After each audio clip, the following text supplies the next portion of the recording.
starting from the right from the morning. Remember, somebody talked here about Dale Carnegie also. I think Dr. Vashupal gave, his tributes to Dale Carnegie and Andrew Carnegie. It is their research, remember, 85% of your financial success is due to your personality, your ability to communicate, your ability to basically negotiate, and your ability to lead. And we have seen that. So many people in the XM. It's a research they have done. Shockingly, only 15% is due to technical knowledge. All of us have thrown our technical knowledge. I have thrown my technical knowledge on the side. I'm an aeronautical engineer. I've been maintaining aircraft and leading aircraft organization for 20 years plus.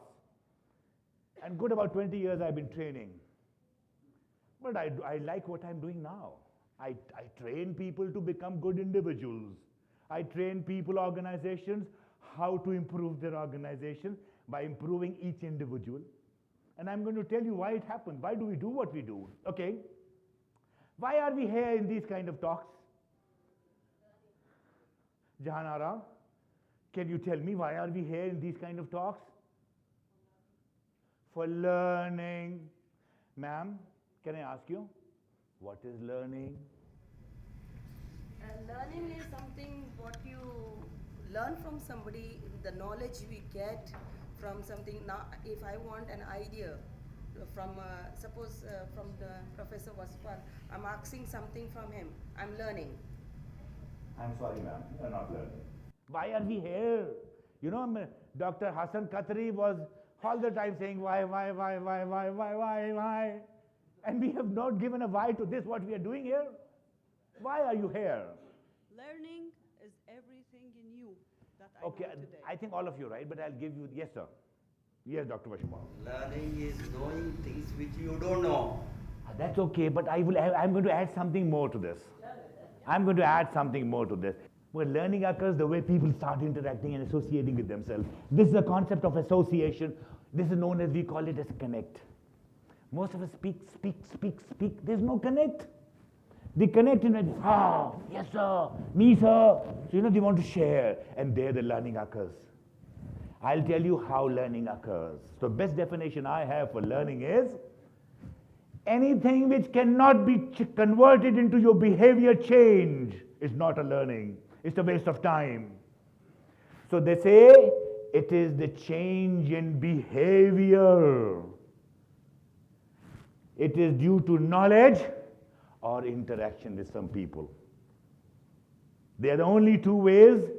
It must translate into the easiness of what you have been doing the way you have been doing before.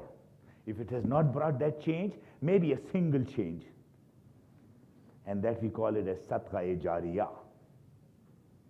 Unless you can bring a change into the mindset of the people, these training sessions at times they get of no worth. Somebody is stretching his leg.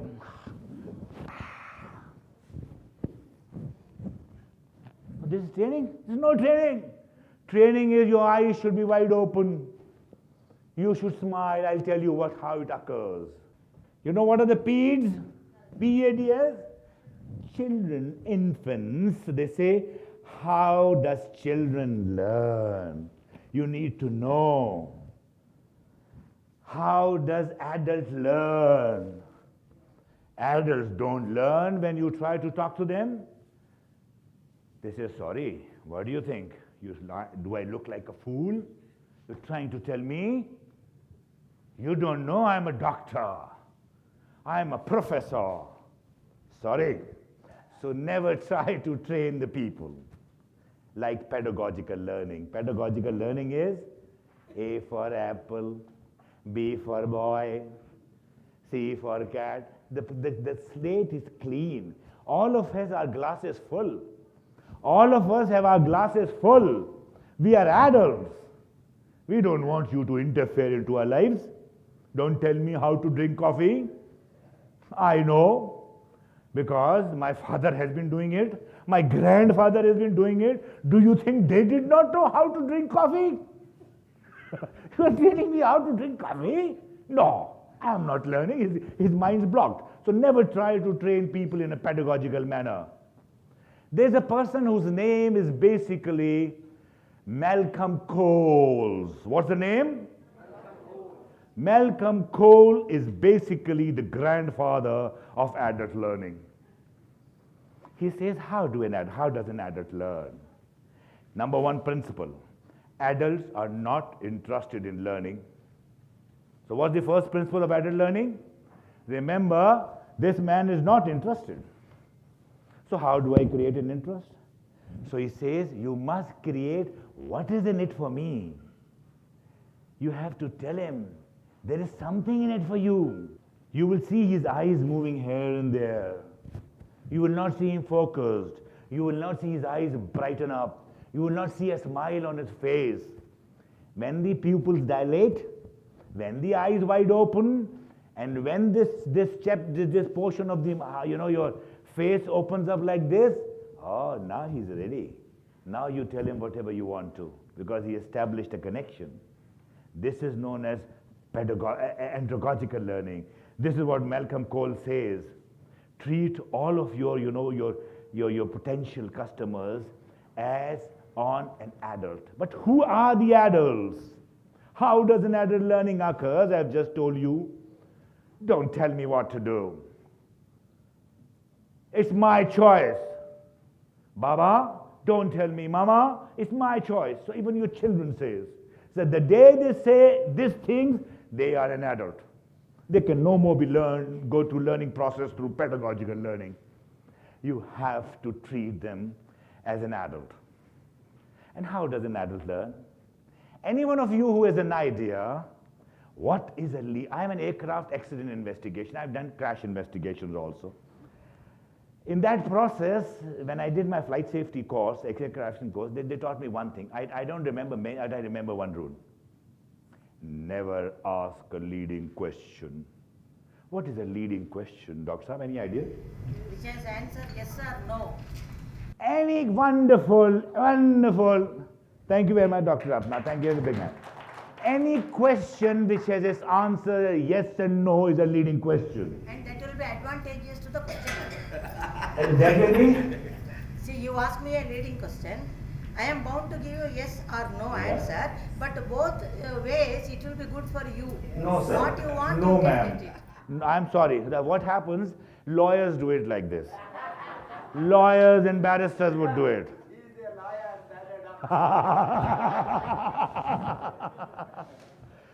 So for adult learning, you never ask leading questions. You don't want to trap him. Lawyers want to trap you. So I say that never ask a leading question with your prospect. What do? You ask an open-ended question. And what's an open-ended question? Padmi Saab? Any idea? Dr. Osler? Oslo Thomas? Yeah. No, I'm asking Oslo. I'll get to you. What is an open-ended question? This is a trap. Yes, sir. You want to say something? Opening question, I think it's or has many answers. Wonderful. Give him a big hand. So how do you define an open-ended question? How are you? What are you doing? When it happened? It is what, when, where, and how. You must begin all your communication with a new person with what, where, when, and how. Ask him to speak up. So what happens when adults speak? Remember, they attach their egos with the way they think. So when you try to disturb their ego, they make bigger boundaries. So when you ask them what, where, how, they speak up. So as a trainer, as a leader, what you should do, you should find the gaps and just fill in those gaps. Oh, very nice. I was also thinking like this. When he connects with himself, wow, you have a game. Anybody who's not opening up, excuse him. Okay, bring 300 PVs. Okay, then next time bring 300 PVs, then we are going to talk. Ask him to go, thank you very much. But if he opens up, even with 0 PV, work on him. Because he's got the connection there. So when the connection is established, then start your communication. Don't start with communication like this. So you will see what happens. So this is a barrier which all of you must know as leaders. That adults only learn through open-ended questions. The adult learning, you have to make a connection. He's actually not interested. You have to create interest in him. Okay. Where is Dr. Hassan Kataria? You know, I was disturbed so much the whole night. Why? I was doing why. So I had to make a connection, right? So this is the first thing what happens, why? Then you have to get into how. So there's so many how. I'm going to also howl here, howl. But how does it happen? Remember, it's as Oscar Thomas said, it's money. It must be sunny in a rich man's world. Isn't it? So would you like to sing with me? Money. It must be sunny in a rich man's world. Wonderful. Thank you very much. So this is what we are proceeding forward. So people will say, wow.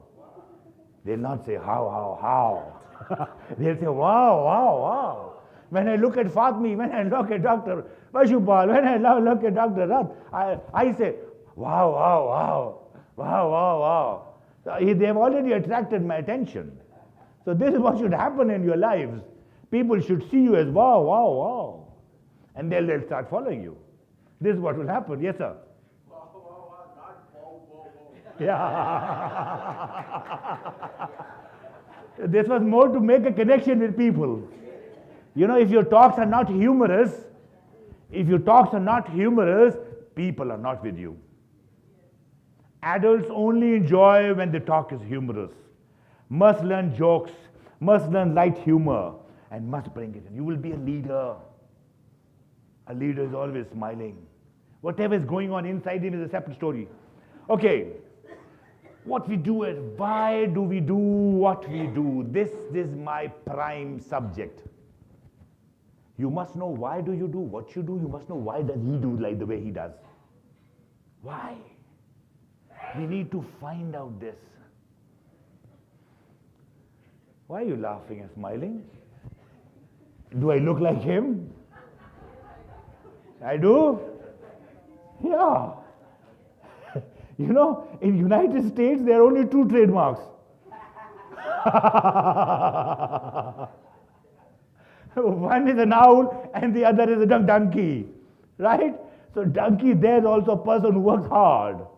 Now remember, it is what we think, we know already, that often prevents us from learning. I know. It's my choice. Don't interfere. This is what happens.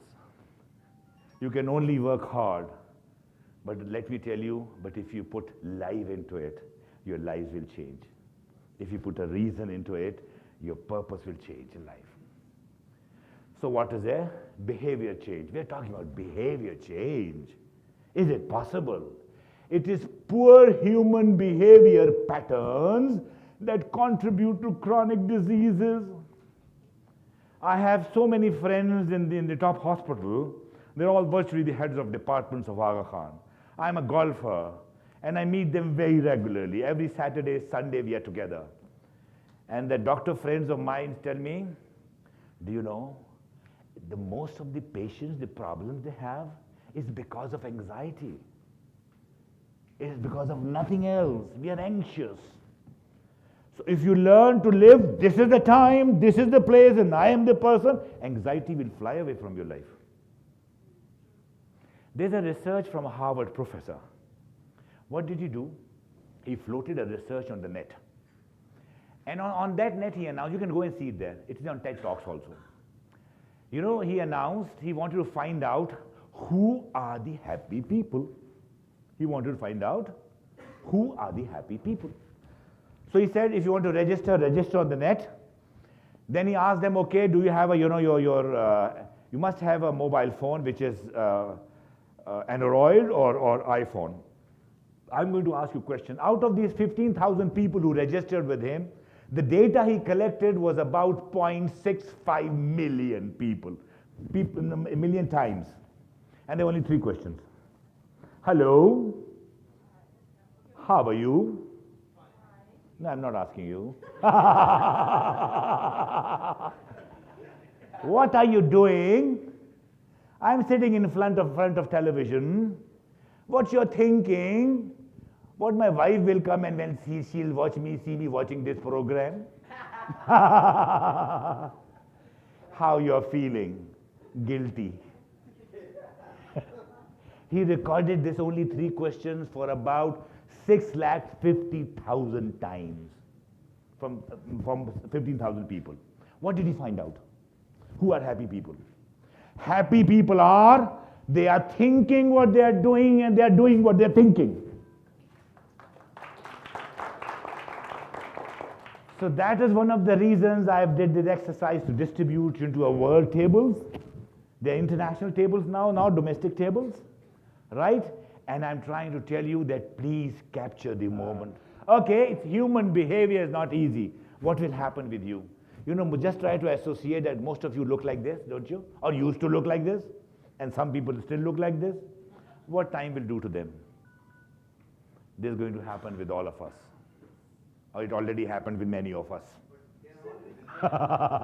It already happened with many of us.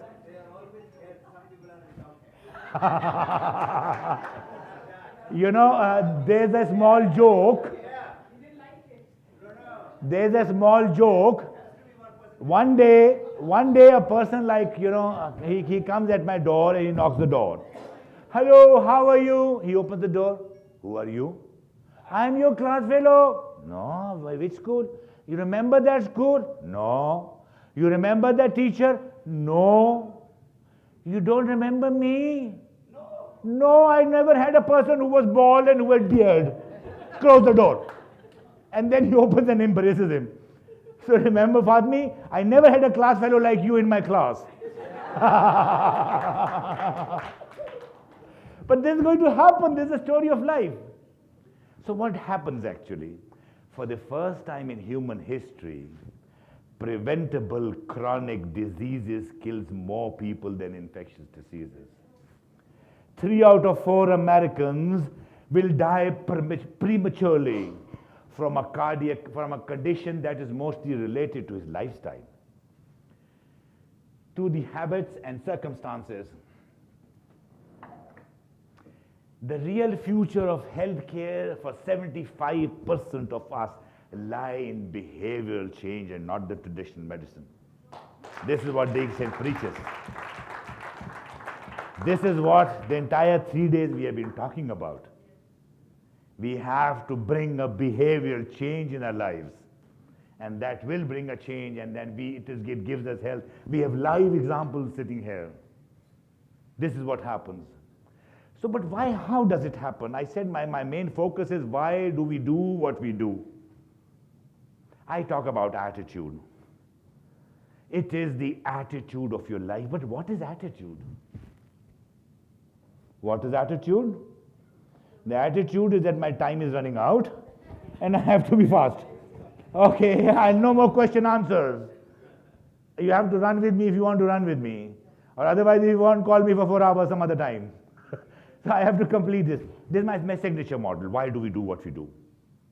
This is attitude, right? But what is attitude? I am from aviation industry. I ask people, does an aircraft have an attitude? Fatmi knows that it has. It has an attitude. The aircraft also has attitude. We have an indicator in the cockpit which is an attitude indicator. Pilots can't fly without this indicator. You know, this is the ground, this is the sky, and this is the horizon, and this is the aircraft is at the moment descending at about 15 degrees. This is the one which has a positive attitude. So this is the law of nature. Positive attitude will make you climb in your life. Every time negative attitude, you are messing up your lives.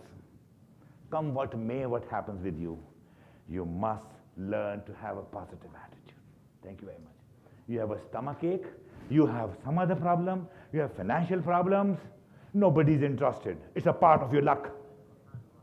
and embrace your luck with grace, no problem. You will attract many things with your positive attitude. It is a law of nature. Thank you. But how does it occur? Why do we do what we do? The first pillar which gets into our, we call it in English, gitto mein. How do we say gitto mein, Fatmi?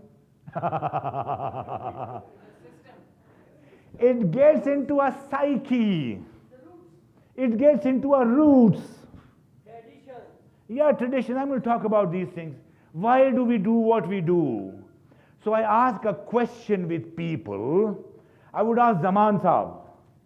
Zaman Saab, I have a question. Can parents do something, not good for their children? Never. Anybody who's brave enough like me and say yes? There's one who says yes. There's second one. They're the brave people. Rest are all normal. No, sir. Never, sir. Never. He never hit me, sir. We are in my goodness also. We can be Draculas for our children. Remember, too much of love is also bad. So we spoil them. So what happens? The first thing when we born, we don't know. We take it as a truth. This gets into our roots, our customs, the characteristics of the member of the society. Hard luck. The second thing which gets into our roots and our foundations is basically the norms. What are the norms? Group held belief how members should behave. They tell us how to behave. The third thing which happens into our lives, now this is the second, which gets into our foundation. The third thing is your upbringing. They call upbringing a treatment instructions received in childhood. Don't do like this, don't think like this, sit like this, talk like this, walk like this. What the bloody hell is this, or was this? So they say that this is life. And they take it, they can't do anything, this is part of their psyche. So you are writing the read-only memory, all those people who know about, IT. It can't be rewritten. We start behaving like that. Because my father used to do it like this. My father was a smuggler and used to smuggle, so I also smuggle. My father was a very great man. He was a cardiologist, so I am also a cardiologist. So this is what happens in our lives. We virtually have, I have an example which I can't quote you now because there's less lack of time. I ask people, why are you doing this? When did you start this religion of yours? Yes, sir. Religion? Yeah, I was always like this. When, how? My father was like this. How you became? No, my grandfather was like this. How did? So they have no ownership. So the first thing you need to establish is challenge these values. Re-establish your value structure. Have the ownership. Now the fourth foundation which gets into our childhood, into our foundations are schooling. It also, basically blinds you. They restricts you, they program you, right? This is the way to do it. So this is what is the fourth foundation. But what happens out of these four things? Out of these four things, what happens in your life is basically three things which emerge. Your structure, belief, these three things. Your belief structure, your core values, and your faith. It is basically a reflection of your past, your culture, your custom, everything, not you. You have been trained like this. You had no objection onto that. You couldn't object. Otherwise, the whole night, you are beaten up. So your mind is blocked. So what happens? Out of these 7 things, permutation combinations, 2 things come up. And these 2 things is the way you think and the way you feel. Now these 2 things are the foundations of your life. Your entire attitude is basically standing on this. And generally attitude has only 2 dimensions, generally. You're always depressed. You have $100,000 in your pocket. You say, what the bloody hell is this? There's a friend of mine, he's a multi-millionaire. He said, what's $1 million? You can't even buy a good big house in Canada. I said, for God's sake, I know where you have risen from. We were all in knickers. You didn't even used to have 100 rupees in your pocket. And today you have $1 million and you say, no, not of any worth. So if you want to remain dissatisfied, you will always be dissatisfied. There is no negative attitude. So what happens? This is we call as an attitude. No action is there. It's all your inside story. This is attitude. And on the basis of this, when we act, we call this as behavior. We call this as behavior. So remember, you know, these are the all parameters what are going on inside you. You need to correct yourself here. Either you have to challenge your father, very few can do. I have done it. Or what happens, there's a lady by the name of Amy Cuddy. Her talk is available on TED Talks. You can go and find out. She says, when you can't do anything, what do? She says, start acting. Start acting in life. You want to do good? Start doing good right now. From inside, I feel like I want to pickpocket. He has a lot of money. No. You are a good man. I'm a very, very simple man. I don't do these things. I know I want to do it. But you also keep on saying, no, I don't do it. You start acting good. So when you start acting good, this goodness gets into you. This is the only way we call it behavior change, is either from inside out or from outside in. Inside out, most of us don't have any courage. Sorry, I don't do it like this. So just winding it up, I'll just go through this. We bring culture. This is what we happens about the attitude. Attitude is your basically predisposition to respond in a certain manner, and it's based on your thinking and your beliefs. How to change? Two factors extremely important. I have a statement here. Identification of a problem is half solution. A good doctor will always be able to identify. A poor doctor will go you around all the laboratories of the city.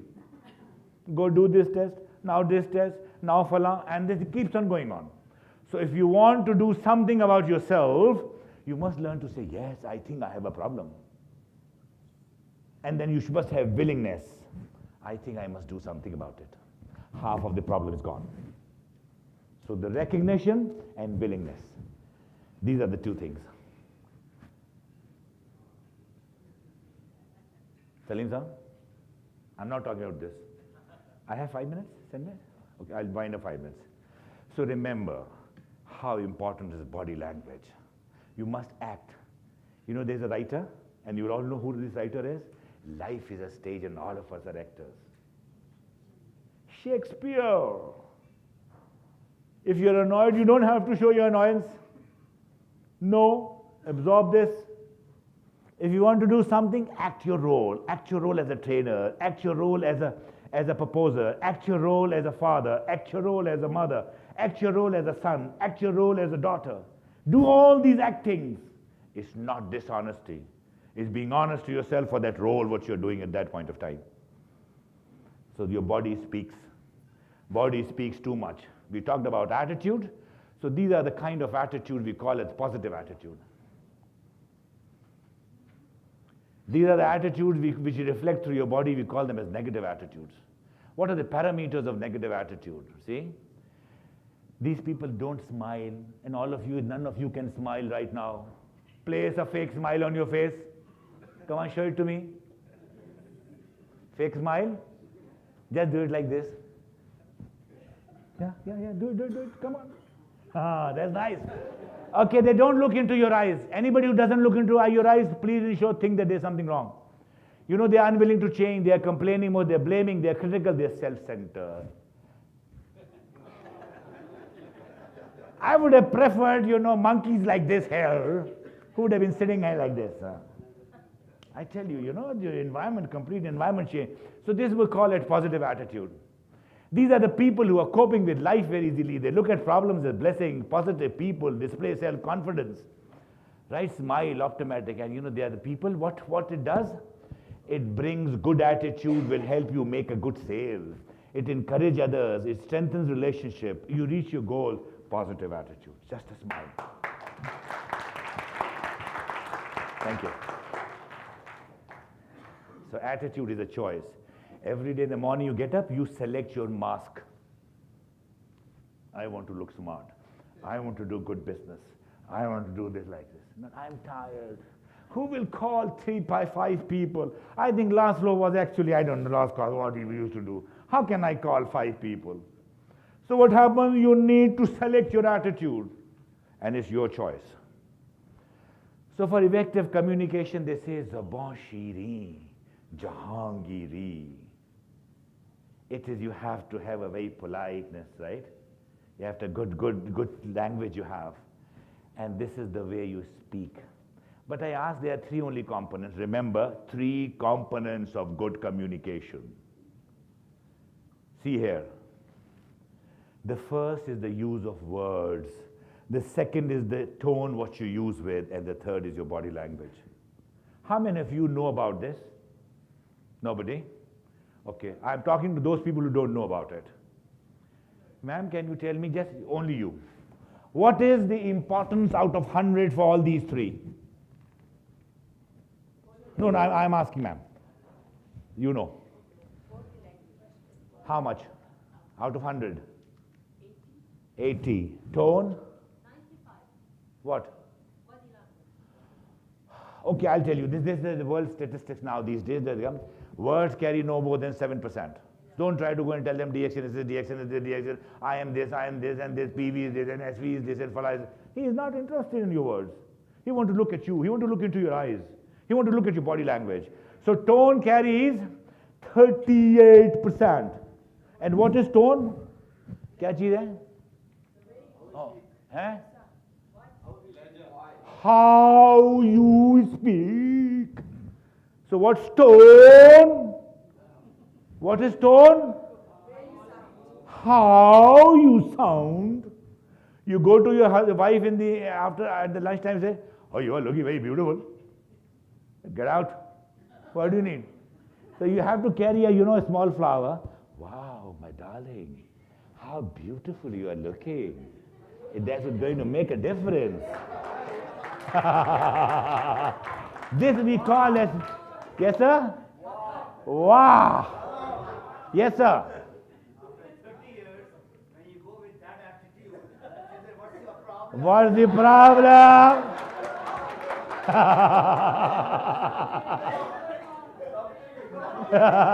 What's your problem?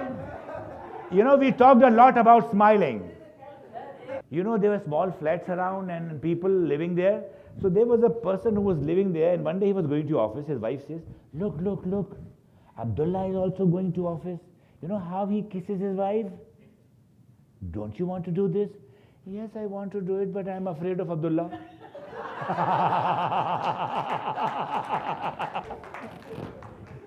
So this is what happens. But you must practice this.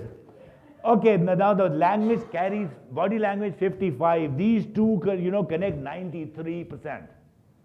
93% is the communication you do through your body language and through your tone. 93%. You have to wear a smile. You have to look nice. If you go like that, I'm a member of DXN, you must, I'm going to give you health. Will somebody buy it from her? No, body language is saying, what the hell are you? Why have you come? I already have so many, star agents. I don't need further stars. She will run away from you. So you must make a presentation with a pleasant smile. Okay, these are some of the examples of body language. Why should we smile? I have a couple of videos, but I am going to show it some other time. And there I finish my thing that, even if you put up a fake smile, you can look beautiful. Honestly. Whatever you are blessed with is a part of your life.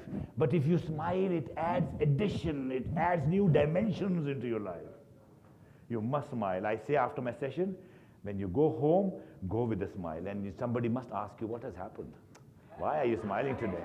That is the day you have done your learning. And that's, I call myself as successful like this.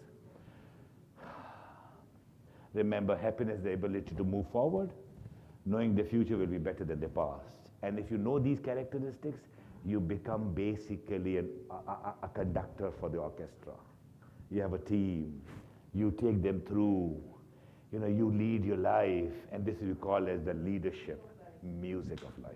Thank you very much.